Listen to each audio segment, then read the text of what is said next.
Assalamualaikum warahmatullahi wabarakatuh. So in today's meeting, we will see about Panasonic and Kin annual report analysis. So my name is Nurul Mastura and I will be presenting about the Panasonic company. So the first one is the financial ratio analysis Panasonic for year 2021 and 2022. So here is their ratio. The first one is their liquidity ratio. For current ratio, in 2022, it is 4.21 compared to 2021, 4.38. So the decrease in the current ratio indicates a decline in Panasonic liquidity situation. So Panasonic has fewer current asset relative to its current liability compared to 2021. So for their quick ratio, for 2022, it is 3.62, while in 2021, it is 3.95. A decrease in quick ratio shows a decline in the company immediate liquidity rate situation. It has less highly liquid asset on hand to cover its immediate liability without considering its inventory. So for cash ratio, in 2022, it is 2.91, while in 2021, it is 3.29. So decrease in cash ratio shows that Panasonic liquidity situation has worsened. So the next one is the profitability ratio. Profit margin for 2022 is 0.0593. In 2021, it is 0.1195. So a decrease in profit margin indicates declining profitability for the firm. So for the return on asset, in 2022, it is 0.0561, while in 2021 it is 0.1197. So return on asset measure a company capacity to make a profit from its asset. A falling return on asset indicate that less money is being produced for each ringgit of assets held by Panasonic. So for the return on equity for 2022, it is 0.0673, while in 2021 it is 0.1433. Compared to its equity base, Panasonic is becoming less profitable. The corporation earned less money for each ringgit of shareholder equity, causing the return on equity to decrease. So the next one is the asset management ratio. For 2022, their inventory turnover is 8.62, while in 2021 it is 11.38. So a decreasing inventory turnover suggests that Panasonic is selling its inventory at a slower rate. So receivable turnover for 2022, it is 8.63, while in 2021 it is 9.35. So a declining receivable turnover suggests that Panasonic is taking longer to collect payments from its customer. So last one is total asset turnover. For 2022, it is 0.9466, while in 2021, it is 1.0. So a declining total asset turnover ratio suggests that Panasonic is less efficient in utilizing its asset to generate revenue. So the next ratio is the solvency ratio. For 2022, their debt ratio is 0.1662, while in 2021 it is 0.1644. A declining debt ratio shows that Panasonic is using debt financing less frequently than equity. So for the time interest earned in 2022, it is 6,251.4, while in 2021 it is 11,621.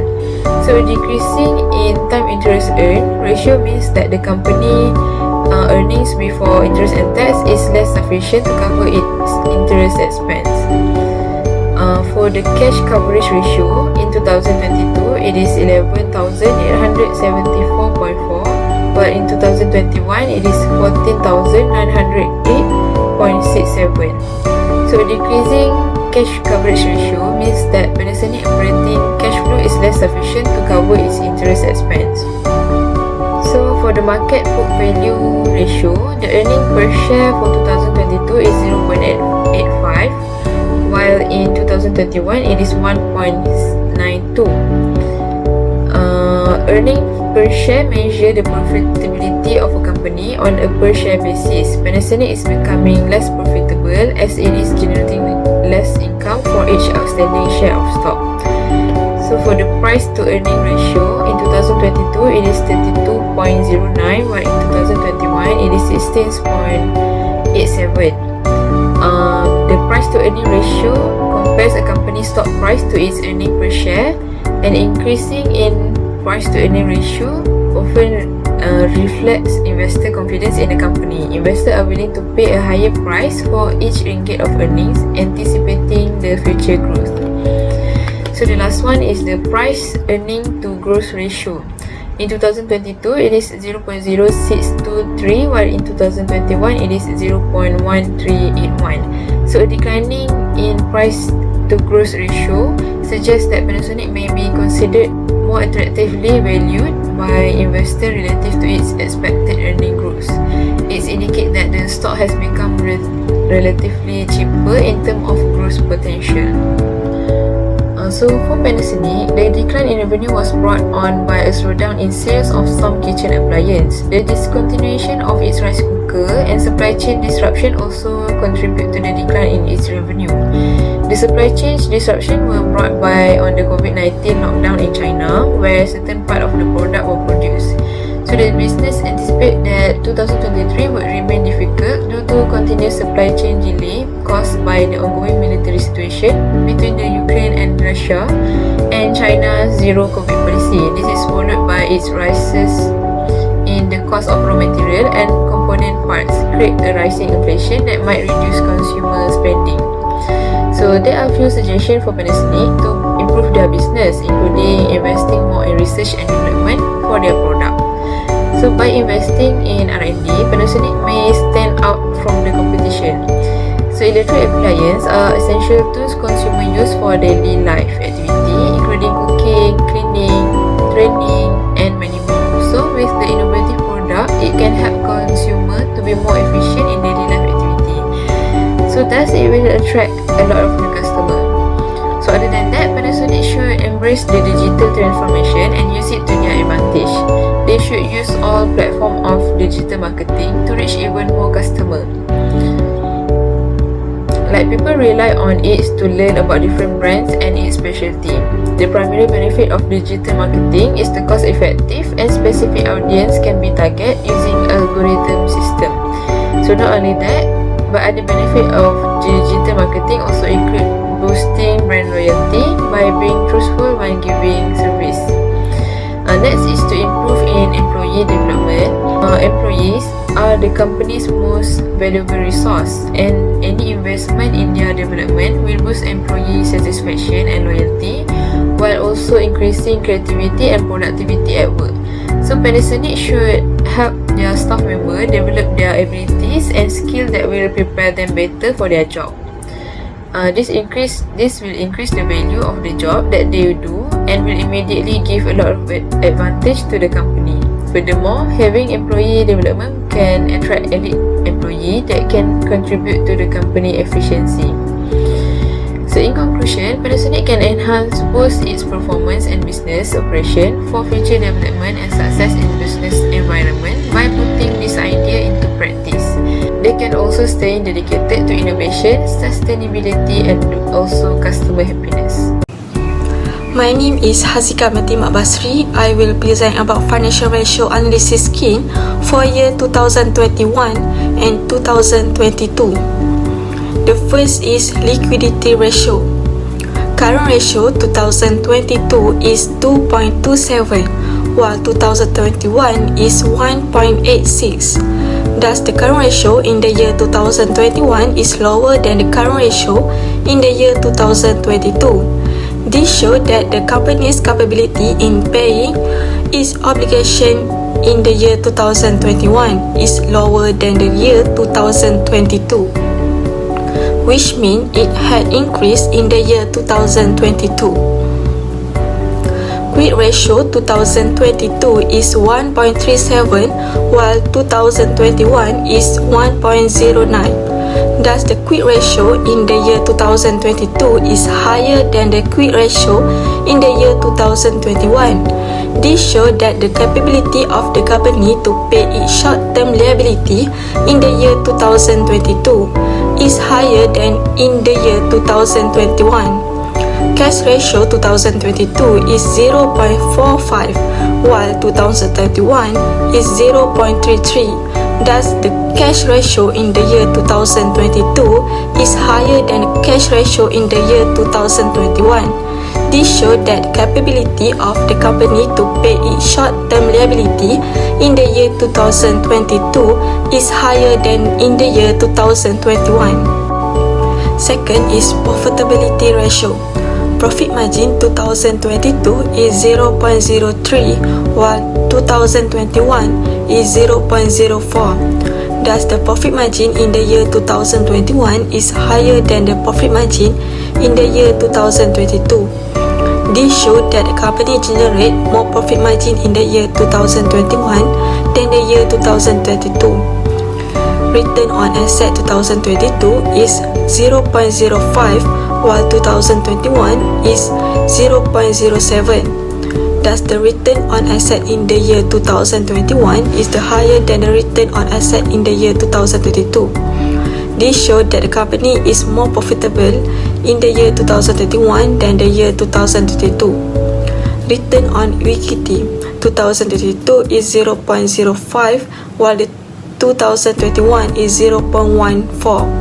Thus, the return on equity in the year 2021 is the higher than return on equity in the year 2022. This showed that the company earned more in their investment in the year 2021 than the year in 2022. Third is asset management ratio. Inventory turnover 2022 is 3.75 while 2021 is 3.28. Kinhold Timber had sold and restocked the entire inventory about 3 times in the year 2021 and had the inventory turnover about 3 times in the year 2022. It showed that the both of the year had the same inventory turnover. Receivable turnover 2022 is 5.17 while 2021 is 4.84. Kinhold Timber Hut has collected payment on the credit 4 times in the year 2021 and had the credit 5 times in the year 2022. It showed that in the year 2022 seemed to be doing a better job of the collecting its receivable than the year 2021. Total asset turnover 2022 is 1.62 while 2021 is 1.53. It showed that in 2022 got higher revenue for any 1 ringgit of asset than the year 2021. This means 2022 can effectively use their asset to generate sales rather than the year 2021. Fourth is solvency ratio. Debt ratio 2032 is 0.41 while 2021 is 0.50. Kinhold Timber Hut 15% of the assets are financed using debt for the year 2021 and had 41% of the year 2022. It showed that the year 2021 had a lot of debt than the year 2022 to meet its long-term debt obligation. Time interest earned 2022 is 6.66 while 2021 is 10.38. It showed this indicate that the finance help people, company or government is good according to the year 2021 instead the year 2032. Similar to how they compute their accounting ratio, investor and lender figure out a company debt ratio from each key financial document. Cash coverage ratio 2022 is 21.199 while 2021 is 26.46. It showed the year 2021 is better equipped than the year 2022 to pay off its outstanding debt. Last is market book value. Earning per share 2022 is 0.43 while 2021 is 0.63. Earning per share measure the profitability of the company on a per share basis. Kin is becoming less profitable as it is generate less income for each outstanding share of stock. Price to earning ratio 2022 is 7.21 while 2021 is 6.05. The price price to earning ratio compare a company's stock price to its earning per share. An increasing price to earning ratio often reflect investor confidence in the company. Investors are willing to pay a higher price of each ringgit of earning, anticipating future growth. Recommendation for KIN: there are several areas where the business may do better, including profitability and liquidity. First is KIN Holding Berhad should concentrate on raising its current assets such as cash and accounts receivable to enhance its liquidity situation.